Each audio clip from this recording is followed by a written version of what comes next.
नमस्कार, मैं हूं मृत्युंजय कुमार झा। शाम के 5:30 बज चुके हैं और अगले आधे घंटे तक आपके सवालों का सबसे बड़ा मंच तैयार है। अगर आपने कमोडिटी में कोई ट्रेड किया है या फिर नया ट्रेड करना चाहते हैं, बाजार की कुछ बारीकियों को समझना चाहते हैं और जानना चाहते हैं कि फंडामेंटल और टेक्निकल मार्केट के हैं क्या, तो इन तमाम मुद्दों पर आप सवाल पूछिए। सवाल पूछेंगे तभी आप जान पाएंगे कि आखिर बाजार की नब्ज है क्या।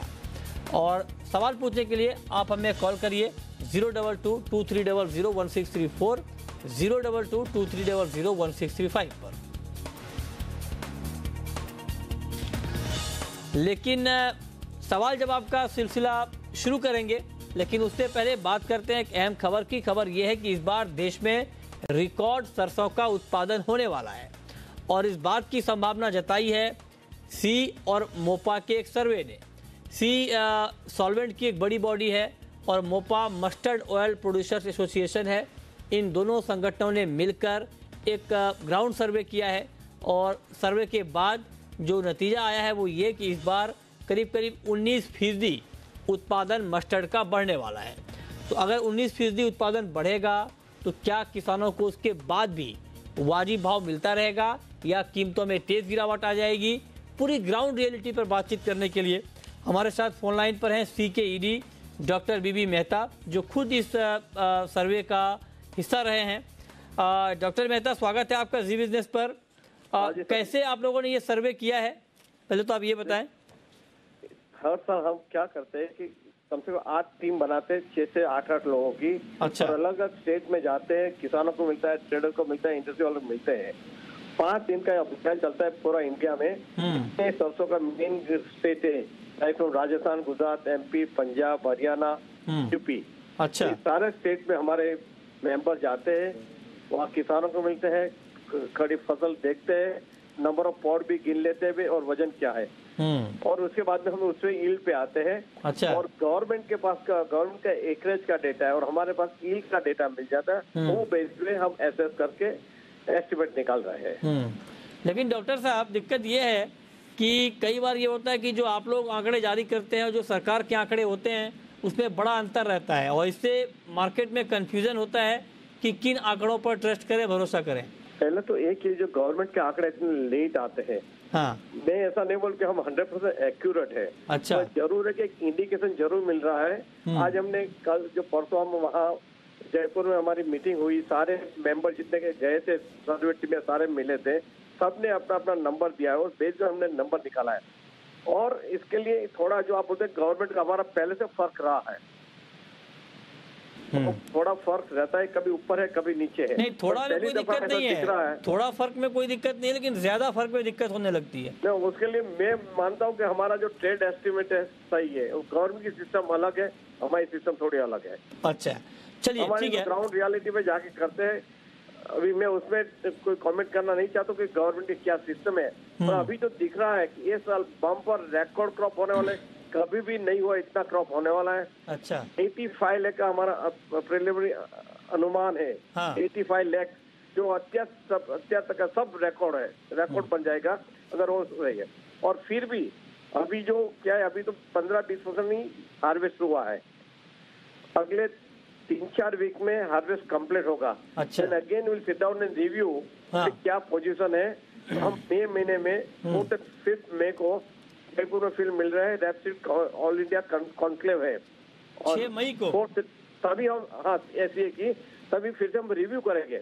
और ऐसा नहीं कि आज हमने बोला वही क्रॉप है, हो सकता है ऊपर नीचे हो सकता है, पर अभी जो दिख रहा है उसमें बेस पे ऐसा लगता है कि 80 लाख से ऊपर ही है। इसको भी टच 85 लाख किया नहीं, लेकिन आप कह रहे हैं कि 6 मई को आप रिव्यू करेंगे तो एक बात आप बताएं मेहता जी कि ये जो आप लोगों ने सर्वे किया है, इसमें सबसे बड़ी वजह आपने क्या देखी है उत्पादन बढ़ने की? क्या इस बार बुआई का खेती काफी ज्यादा हुई है या यील्ड बेहतर है? सो कंडीसिव। सेकंड, जो विंटर था लंबा चला, उसके वजह।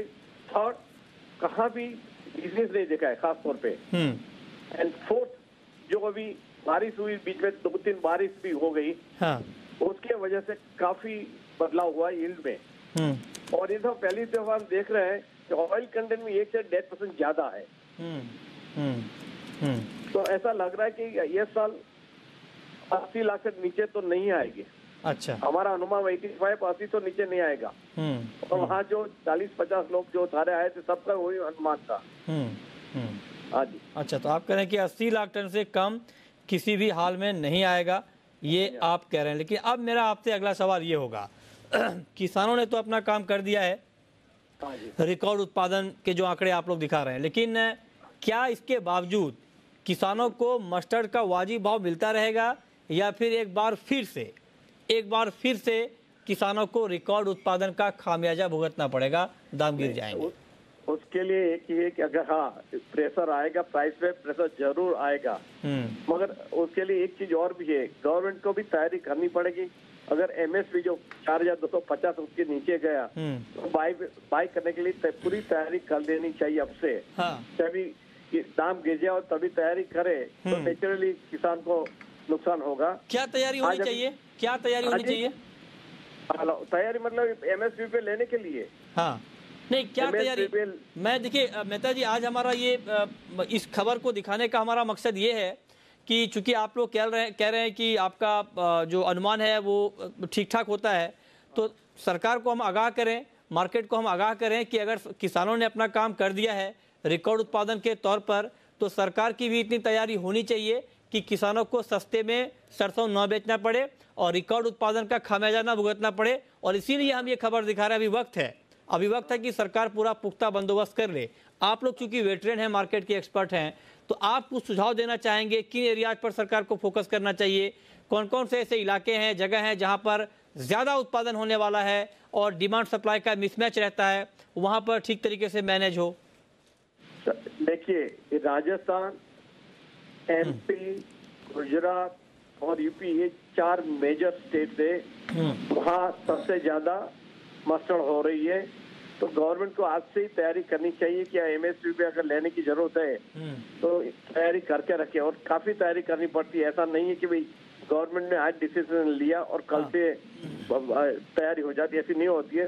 1 महीने पहले से तैयारी करनी पड़ती है। गोडाउन लेना है, आपको गनी बैग तैयार रखनी है, एजेंसी तैयार रखनी है, ये सारी चीजें तैयारी करनी पड़ेगी। और लगता है कि जैसे इंटर से भाव तेल और मिल के ऑयल के है लोकल भाव, तो एमएसपी के नीचे दबाव में नीचे जाएगा। अच्छा, 4,250 है, तो हम नहीं चाहते कि भाई किसान को भुगतना पड़े। इसके लिए गवर्नमेंट को एमएसपी पे लेना चाहिए, या तो जो मध्य प्रदेश गवर्नमेंट ने लास्ट ईयर किया था 52 स्कीम, अच्छा, वो करनी चाहिए ताकि गवर्नमेंट को लेना नहीं पड़े और इंडस्ट्री को माल अपने भाव से मिलता रहे। हाँ, ये काफी अच्छे सुझाव आपने दिए हैं।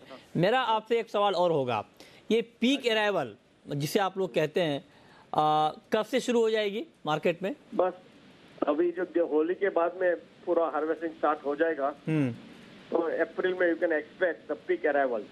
अच्छा, तो आपका कुछ प्राइस को लेकर अनुमान है क्या?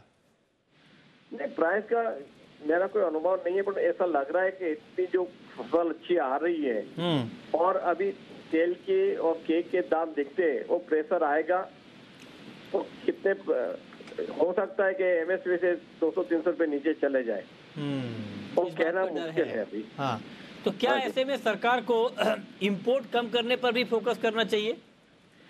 नहीं, इंपोर्ट कम करने ऑटोमेटिक होने वाला है। नॉर्मली हर साल हमारी रिक्वायरमेंट 7 से 8 लाख बढ़ रही है। अगर ये साल हम 15 लाख टन, 12 से 15 लाख टन का ज्यादा क्रॉप दे रहे हैं, तो 6 से 7 लाख टन तेल ज्यादा मिलेगा, तो ऑटोमेटिक इंपोर्ट में चेकमेट आएगा। नहीं, अगर ऑटोमेटिक कम ना हो, अगर ऑटोमेटिक रूट से कम ना हो, तो क्या सरकार को इंपोर्ट ड्यूटी और बढ़ा देनी चाहिए? वो एक, हाँ, एक जो आपने सुझाव तो अच्छा है कि अभी जो तेल के दाम है उसपे ये रेट में एमएसपी के नीचे जाने वाला है, तो गवर्नमेंट को ड्यूटी बढ़ानी पड़ेगी।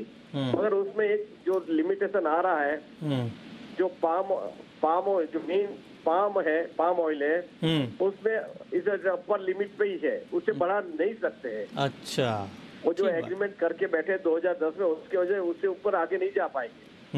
ठीक है। सेकंड ऑल्टरनेट फॉर यू के भी आप एमएसपी की पूरी तैयारी करें और 52 तक की तैयारी करें। ओके, पर एक जरूर मैं बोलूंगा, कि इतना बढ़िया क्रॉप आ रहा है, तो अगले साल इंपोर्ट जो हमारे पहले एक्सपेक्टेशन था कि भाई कम से 7-8 लाख टन इंपोर्ट बढ़ेगा, बढ़ने की उम्मीद कम हो रही है। ठीक है, हाँ जी। चलिए बहुत बहुत शुक्रिया डॉक्टर बीबी मेहता हमारे साथ जुड़ने के लिए और मस्टर्ड के मुद्दे पर विस्तार से बातचीत करने के लिए। तो रिकॉर्ड क्रॉप होने की उम्मीद है, रिकॉर्ड उत्पादन होने की उम्मीद जताई गई है और ये खबर पहले दिखाने का मकसद हमारा ये है कि इसकी तैयारी पूरी तरह से कर ली जाए कि किसानों को नुकसान न हो, किसानों को वाजिब भाव मिले।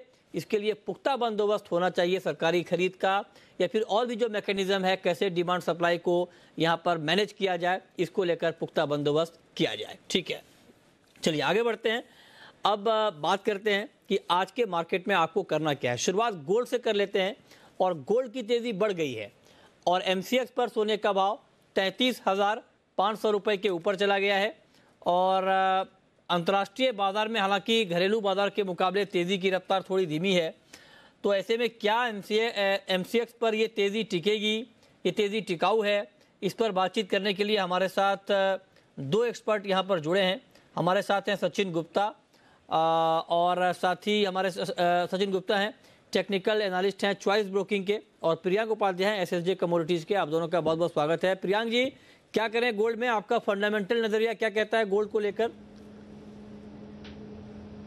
देखिए मोर और लेस गोल्ड के अगर मूवमेंट हम देखें तो एक नैरो रेंज में है। इंटरनेशनल मार्केट्स 1340 एक स्टिफ रेजिस्टेंस है ऑन द हायर साइड और उसको पार नहीं कर पा रहा है। घरेलू मार्केट्स में आज रुपी क्या वीकनेस की वजह से MCX में ज़्यादा बढ़ोतरी हम देख रहे हैं, बट मेरे हिसाब से ये शॉर्ट लिव्ड रहना चाहिए और 33,700 33,800 एक स्टिफ रेजिस्टेंस होना चाहिए। और मैं एक्सपेक्ट करता हूँ कि प्राइसेस को एक बार 33,200 33,100 के रेंजेस में आ सकता है। तो सेलिंग की रणनीति रहेगी हमारी तरफ से 33,600 के आसपास, 33,850 स्टॉप लॉस रहेगा and 33,150 on the down side targets रहेंगे फॉर द शॉर्ट टर्म।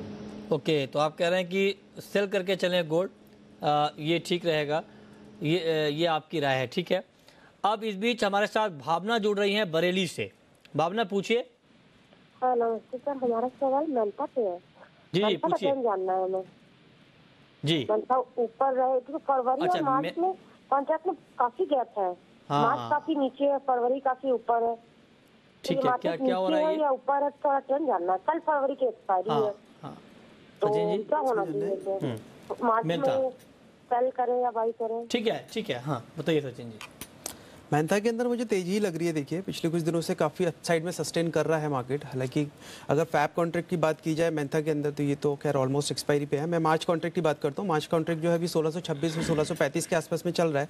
कहीं ना कहीं एक 1600 के लेवल पर एक अच्छा सपोर्ट बना हुआ है, तो मुझे लगता है ओवरऑल इसमें तेजी है। मैं इसमें टारगेट जो है वो अपसाइड में 1650 और 1660 तक का एक्सपेक्ट कर रहा हूँ, तो मुझे लगता है इसमें बाइंग करके चलना चाहिए। ओके, 1650 और 1660।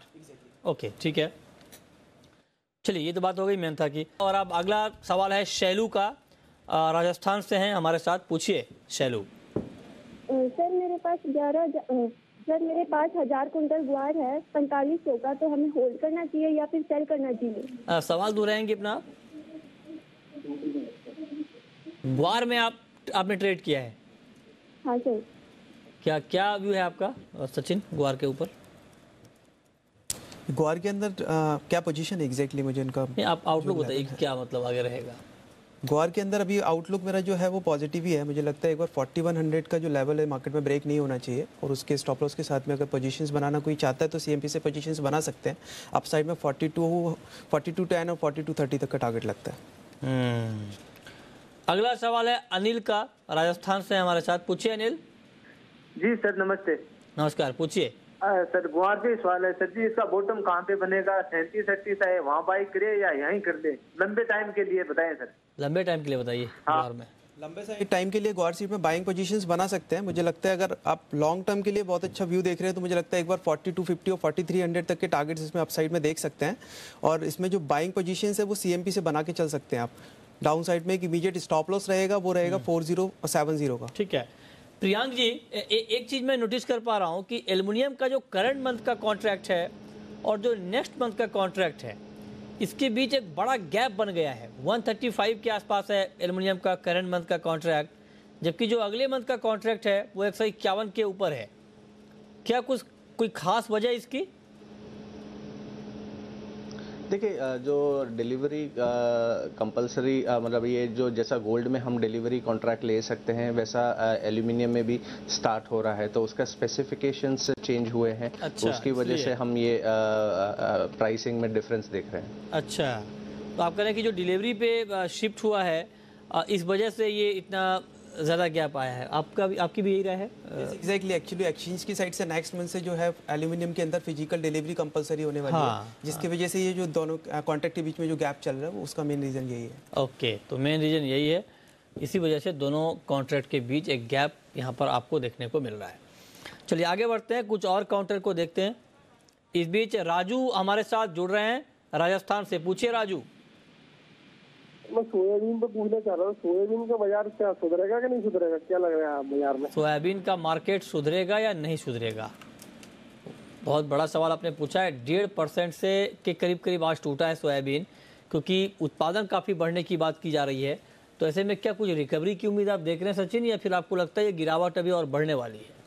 ये जैसे कि प्रोडक्शन से रिलेटेड खबर आ रही है, उसमें काफ़ी ज़्यादा प्रोडक्शन है इस टाइम पे मार्केट में, तो मुझे इस टाइम पे सेलिंग ही लग रहा है। मुझे नहीं लगता है कि इस लेवल्स पे जो है यहाँ से रिकवरी मिलना चाहिए। मुझे लगता है एक बार डाउन साइड में 3500 तक के लेवल्स मार्केट टेस्ट कर सकता है। 3500? यस। कब तक?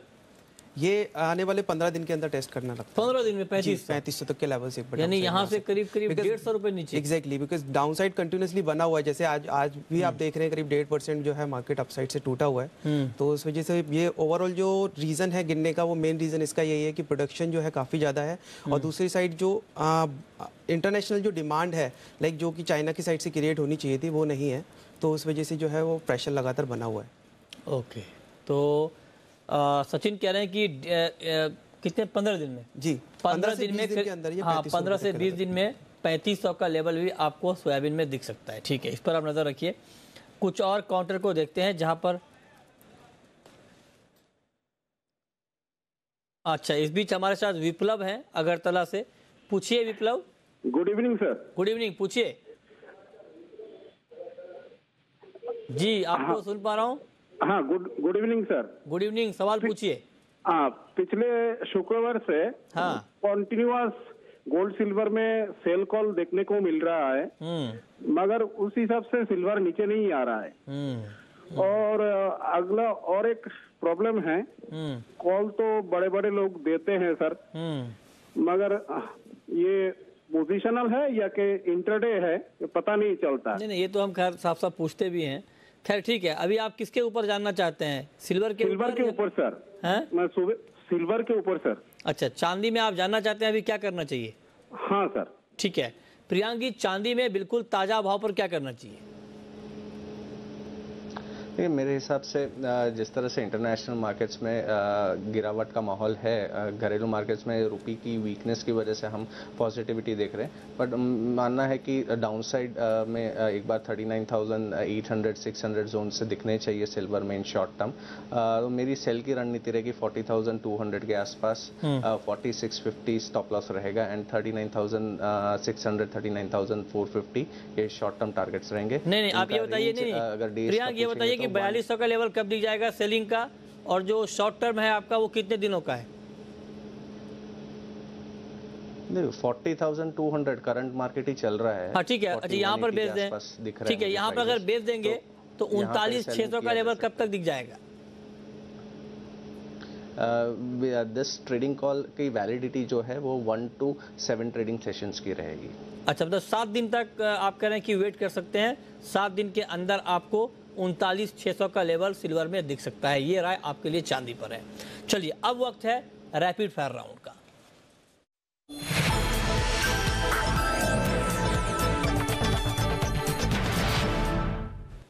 सचिन जी, आपकी पहली रैपिड फायर कॉल? मेरी पहली रैपिड फायर कॉल लैड में रहेगी। लैड मार्च कॉन्ट्रैक्ट में मेरा कॉल रहेगा बाइंग के लिए, जिसमें 149.80 का एक स्टॉप लॉस रहेगा और अपसाइड में 154 का टारगेट देख सकते हैं। आपकी कॉल प्रियांक?